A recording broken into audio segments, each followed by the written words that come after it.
வணக்கம். பரபரப்பு மீடியா செய்திகளுடன் நான் நிரோஷன். தற்போது ஐரோப்பா, மத்திய கிழக்கு மற்றும் ஆசியாவில் குறுகிய காலப்பகுதியில் நடக்கும் போர்கள் பாரம்பரிய போரின் விதிமுறைகளை மாற்றி நவீன போருக்கான ஒரு புதிய அத்தியாயத்தை எழுதியுள்ளன. அந்த நவீன போரில் முக்கிய அம்சமாக உள்ளது தானியங்கி மற்றும் ஆளற்ற செயற்பாட்டு வாகனங்கள்.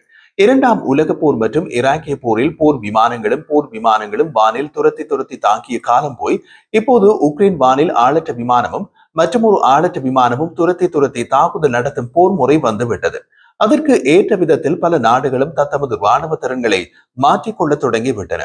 இப்போது ராணுவத்துறையில் விஷயங்களை அறிந்து கொள்ளும் ஆர்வம் கொண்டவர்களுக்கு இந்த நவீன போர் முறையின் முன்னேற்றங்களை அறிந்து கொள்வது அவசியமாகின்றது. இல்லாவிட்டால் யாருடைய ராணுவ அறிவும் அவுடேட்டட் ஆகிவிடும் அபாயம் உள்ளது. இந்த மாதம் அமெரிக்க பாதுகாப்பு தலைமையகம் பென்டகோனில் நடந்த தன்னாட்சி அமைப்புகளின் கண்காட்சியின் போது குறைந்த விலையில் ஆளற்ற விமான தாக்குதல் அமைப்பு லூகாஸ் வெளிப்படுத்தப்பட்டது. அந்த பன் கண்காட்சியில் பாதுகாப்பு செயலாளர் பீட் ஹெக்ஸெட் கலந்து கொண்டார் என்பதிலிருந்து அதன் முக்கியத்துவத்தை தெரிந்து கொள்ளலாம். அரிசோனாவை தளமாக கொண்ட ஸ்பெக்ட்ரே ஆர்கஸால் உருவாக்கப்பட்ட லூகாஸ் அலைந்து திரியும் வெடிப்பொருட்களின் அதிகரித்து வரும் அச்சுறுத்தலை எதிர்கொள்ள வடிவமைக்கப்பட்டுள்ளது. ஜப்பானுக்கு அருகிலுள்ள வான் பகுதியில் சீன ஆளற்ற நடவடிக்கைகள், உக்ரைனில் ரஷ்ய ஆளற்ற விமானங்கள், இஸ்ரேலுக்கு அருகே ஈரானிய ஆளற்ற விமான நடவடிக்கைகள் குறித்து அதிகரித்து வரும் அச்சுறுத்தல்களின் வெளிச்சத்தில் உலகின் எப்பகுதியிலும் ஏற்படும் அச்சுறுத்தல்களை எதிர்கொள்வதை எளிதாக்குவதை லூகாஸ் நோக்கமாக கொண்டுள்ளது. அதன் வளர்ச்சி, வடிவமைப்பு திறன்கள் மற்றும் தந்திரோபாய முக்கியத்துவம் குறித்து கணிசமான ஆர்வம் வெளிப்படுத்தப்பட்டுள்ளது. லூகாஸ் ஆளற்ற விமானத்தின் தோற்றம் தற்செயல் நிகழ்வு அல்ல.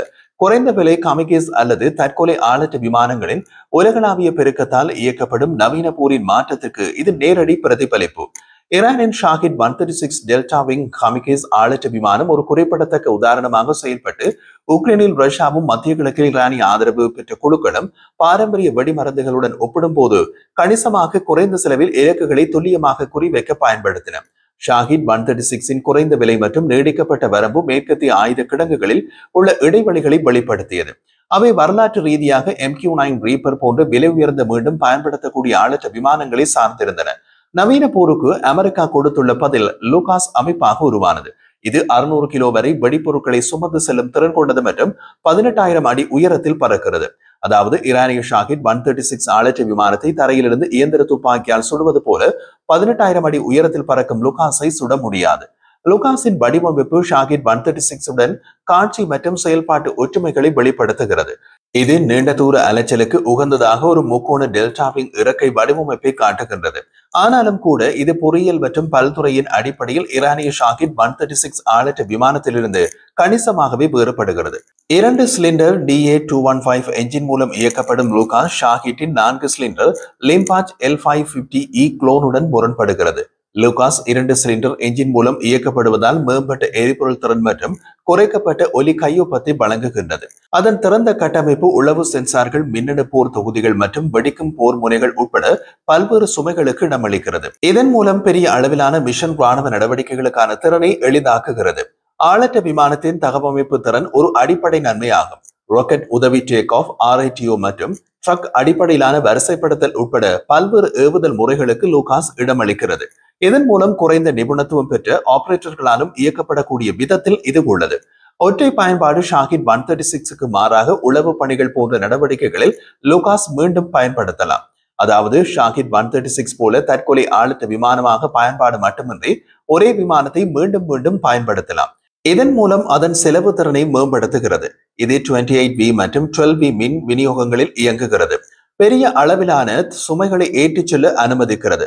அதன் பல டொமைன் ஆளற்ற அமைப்புகள், தொடர்புகள், மியூசிக் மெஷ் நெட்வொர்க், தன்னாட்சி திரள் செயற்பாடுகள் மற்றும் நெட்வொர்க் மையப்படுத்தப்பட்ட தாக்குதல்களை செயல்படுத்துகிறது. கூடுதலாக இந்த நெட்வொர்க் லூகாஸ் ஒரு தகவல் தொடர்பு சாதனமாகவும் செயல்பட அனுமதிக்கிறது. இது வழக்கமான தகவல் தொடர்பு சேனல்கள் ஒட்டு கேட்கப்படக்கூடிய சூழல்களில் ஒட்டு கேட்க முடியாத புதிய திறனாகும். லூகாஸ் அமைப்பு ஒரு யூனிட்டுக்கு கிட்டத்தட்ட $1,00,000 செலவாகும் என்று மதிப்பிடப்பட்டுள்ளது. இது பாரம்பரிய அமெரிக்க ஆளற்ற விமானங்களை விட குறிப்பிடத்தக்க விதத்தில் சிக்கனமானது. இதனால் பென்டகனின் செலவு திறன் தொடர்பான நோக்கங்களுடன் ஒத்துப்போகின்றது. வெற்றிகரமான சோதனையை தொடர்ந்து உற்பத்திக்கான தயார் நிலைக்கு லூகாஸ் சென்று விட்டது. அதனால் செலவு குறைந்த தாக்குதல் திறன்களை கூறும் அமெரிக்கா மற்றும் நேச நாட்டுப்படைகளுக்கு விரைவான விநியோகத்தை ஏற்படுத்துகின்றது. இது மலிவு மரணம் மற்றும் தகவமைப்பு ஆகியவற்றின் இணக்கமான கலவையை உள்ளடக்கியது. மியூசிக் நெட்வொர்க் மூலம் எளிதாக்கப்பட்ட திரள் திறன்கள் எதிரி பாதுகாப்புகளை முறியடிக்கக்கூடிய ஒருங்கிணைந்த தாக்குதல்களை செயல்படுத்துகின்றன. மேலும் அதன் வடிவமைப்பு காமிக்கேஸ் செயற்பாடுகளுக்கு அப்பால் அதன் செயற்பாட்டை விரிவுபடுத்தி உளவுத்துறை கண்காணிப்பு மற்றும் உளவு பார்த்தல் ISR செயற்பாடுகளை உள்ளடக்கியது. ஆளற்ற விமானத்தின் தந்திரோபாய முக்கியத்துவம் அமெரிக்காவின் பாதுகாப்பு முன்னுரிமைகளுடன் அதன் சீரமைப்பால் மேம்படுத்தப்படுகின்றது. சீனாவின் விரிவடைந்து வரும் ஆளற்ற விமான திறன்கள் அச்சுறுத்தலை ஏற்படுத்தும் இந்தோ பசிபிக் பிராந்தியத்தில் பெரிய அளவிலான தூரங்கள் பரவலாக்கப்பட்ட செயற்பாடுகளுக்கு லூகாஸ் ஒரு பொருளாதார அனுகூல எதிர் நடவடிக்கையினை வழங்குகின்றது. தன்னாட்சி ரீதியாகவோ அல்லது திரள் கூட்டமாகவோ செயற்படும் அதன் திறன் பாதிக்கப்படக்கூடிய மையப்படுத்தப்பட்ட கட்டளை கட்டமைப்புகளை சார்ந்திருப்பதை குறைக்கின்றது. இதனால் இது சர்ச்சைக்குரிய சூழல்களுக்கு ஏற்றதாக அமைகிறது. மேலும் அதன் ட்ரக் மவுண்ட் ஏவுதள விமானத்தை எங்கிருந்தும் இயக்கலாம் என்ற வசதியை கொடுக்கின்றது. லூகாஸின் அறிமுகம் அமெரிக்காவின் எல்லைகளுக்கு அப்பால் முக்கியத்துவம் வாய்ந்தது. ஒப்பிடக்கூடிய ஆளற்ற விமான அச்சுறுத்தல்களை எதிர்கொள்ளும் நேட்டோ, இந்தோ பசிபிக் மற்றும் மத்திய கிழக்கில் உள்ள நட்பு நாடுகளுக்கு இதே போன்ற அமைப்புகளை வாங்குவதிலோ அல்லது கூட்டாக உற்பத்தி செய்வதிலோ ஆர்வம் காட்டும் என்று எதிர்பார்க்கப்படுகிறது. அதன் செலவு, செயல்திறன் மற்றும் தகவமைப்பு திறன் F-35 அல்லது MQ-9 போன்ற மேம்பட்ட தளங்களை வாங்க முடியாத நாடுகளுக்கு இது ஒரு கவர்ச்சிகரமான தீர்வாக அமையும். குறைந்த விலை அதிக தாக்கத்தை ஏற்படுத்தும் ஆளற்ற விமான போருக்கான தீர்வுகளில் இப்போது அதிக ஆர்வம் காட்டும் நாடுகளில் ஒன்று இந்தியா. அதன் எல்லைகளுக்கு அப்பால் ஆளற்ற விமான அச்சுறுத்தல்களை எதிர்கொள்ளும் இந்தியா சமகால விமான போருக்கு அதன் சொந்த பொருளாதார மற்றும் தாக்கத்தை ஏற்படுத்தும் தீர்வுகளை உருவாக்குவதை நோக்கமாக கொண்டுள்ளது.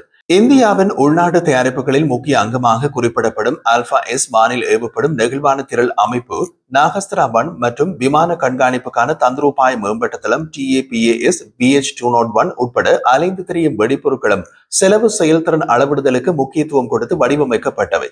TAPAS BH-201 இந்தியாவில் ரஸ்டம் 2 என்றும் அழைக்கப்படுகிறது. அந்த விதத்தில் இந்தியாவின் நாகஸ்திரா-1 மற்றும் TAPAS BH-201 அமைப்புகள் அமெரிக்காவின் லூகாஸின் அதே கொள்கையினை பிரதிபலிக்கின்றன. இந்தியாவின் நாகஸ்திரா-1 என்பது உள்நாட்டில் தயாரிக்கப்பட்ட மனிதனால் எடுத்துச் செல்லக்கூடிய அலைந்து திரியும் வெடிமருந்து. இது பெரும்பாலும் காமிக்கேஸ் ஆளற்ற விமான என்று குறிப்பிடப்படுகின்றது. இது உளவு பணிகள் மற்றும் துல்லியமான தாக்குதல்களுக்கு வடிவமைக்கப்பட்டுள்ளது. குறிப்பாக சமச்சீரற்ற பகுதிகளின் சூழல்களில் பயன்படுத்தப்படக்கூடியது. ரஸ்டம் 2 என்று அழைக்கப்படும் TAPAS BH-201 DRDOவின் ஏரோநாட்டிக்ஸ் டெவலப்மென்ட் எஸ்டாப்ளிஷ்மெண்டால் உருவாக்கப்பட்ட ஒரு இந்திய ஆளற்ற விமானம். இந்தியா போலவே வேறு பல நாடுகளும் இதே போன்ற முயற்சிகளை அதிகரிக்கின்றன. உதாரணமாக உக்ரைன், தாய்வான், இஸ்ரேல், சீனா என்று பட்டியல் நீள்கிறது. லூகாஸ் ஆளற்ற விமான அமெரிக்காவின் பாதுகாப்பு உக்தியில் ஒரு அடிப்படை மாற்றத்தை குறிக்கிறது. இது ஈரானின் ஷாஹிட் 136 போன்ற குறைந்த விலை மற்றும் அதிக தாக்கத்தை ஏற்படுத்தும் விமான அமைப்புகளின் உலகளாவிய பெருக்கத்தின் பாதையில் அமெரிக்காவும் செல்வதை காட்டுகின்றது. மியூசிக் நெட்வொர்க் மூலம் மலிவு விலை வடிவமைப்பு மற்றும் அதிநவீன திரள் செயல்பாடுகளை ஒருங்கிணைப்பதன் மூலம் லூகாஸ் சமகால போருக்கு ஒரு நெகிழ்வான தீர்வை வழங்குகிறது. செலவு குறைந்த மற்றும் தொழில்நுட்பம் கூடிய பல சாதனங்கள் வெளியாவதை இனிவரும் காலங்களில் பார்க்கக்கூடியதாக இருக்கும். இந்த முயற்சிகள் விமான போரை புதிய அலையில் உருவாக்கும் சிக்கனமான நெட்வொர்க் இயக்கப்பட்ட அமைப்புகளை நோக்கிய உலகளாவிய போக்கை எடுத்து காட்டுகின்றன. அவை அத்தியாவசிய திறன் குறைபாடுகளை நிவர்த்தி செய்வது மட்டுமல்லாமல் தகவமைப்பு பரவலாக்கப்பட்ட செயற்பாட்டு முறைகளை நிலவும் எதிர்காலத்தையும் பறைசாற்றுகின்றன. வளர்ந்து வரும் உலகளாவிய அச்சுறுத்தல்களுக்கு எதிராக மீள்தன்மையினை உறுதி செய்கின்றன.